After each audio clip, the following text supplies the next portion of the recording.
ఈరోజు అన్నగారు 102వ జయంతి.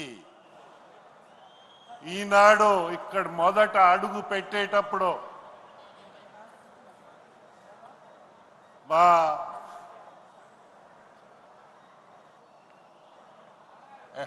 ఏమంటారు దాన్ని, మనకి ఎంటర్టైన్ చేసే పెద్దలు, పాటలు పాడే పెద్దలు ఈరోజు పాడిన పాట ఏంటంటే, చేతులెత్తి జై కొట్టు తెలుగోడా, గతం ఎంతో ఘనకీర్తి కలగోడా.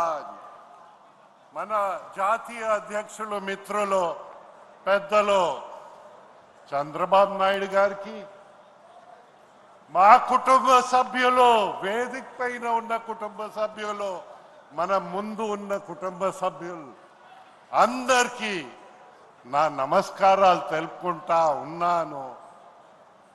నా జీవితం ఒక ధన్యమని నేను అనుకుంటా ఉన్నాను. మహానాడులో మొదట మహానాడు నుంచి అలాగా ప్రతి మహానాడు అటెండ్ అవుతా వచ్చాము.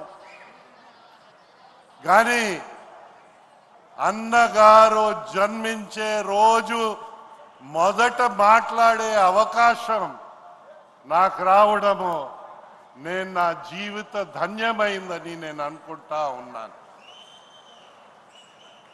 మనమందరూ గతము, ఆ పాటలో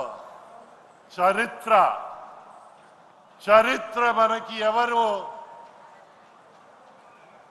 సాటి లేని చరిత్ర తెలుగు వాళ్ళది. అన్నగారు చాటి చెప్పారు, కానీ ఘన చరిత్ర ఉందని మనము మన అహంని పెంచకూడదు. ఆ ఘన చరిత్ర నుంచి స్ఫూర్తి తీసుకుని ఈరోజు మనం అందరు కష్టపడి భావితరాలకి, తెలుగు వరల్డ్కి మనము ఒక మంచి రాష్ట్రము, ఒక మంచి దేశాన్ని అందించడానికి మనం ముందు రావాలి. మార్పు సహజమే, కానీ జీవితాలు జన్మించిన తర్వాత ఎలాగా తప్పదు. మరణించిన తర్వాత ఇన్ని సంవత్సరాలు జ్ఞాపకం ఉండడం, అలాంటి యుగ పురుషుడు మన నందమూరి తారక రామారావు గారు.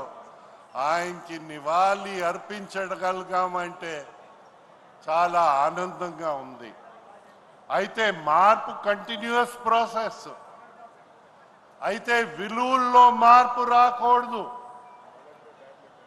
కానీ ఆధునికంగా మార్పులు వస్తూ ఉంటాయి.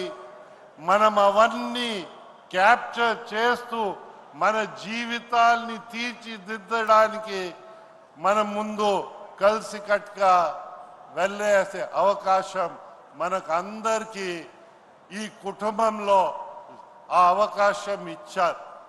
కుటుంబ పెద్దగా నారా చంద్రబాబు నాయుడు గారి నాయకత్వాన్ని మనం ముందు అందరు ప్రోత్సహించి ముందు తీసుకెళ్ళాలి. ఒకప్పుడు అన్నగారు ఇచ్చిన ఆదేశాల్ని, ఆలోచనల్ని మనము అందరు దాని నుంచి స్ఫూర్తి తీసుకొని పని చేయడం. అన్నగారు తరచుగా అనేవారు మన అందరితో, ఒక విధంగా చెప్పాలంటే బోధించేవారు.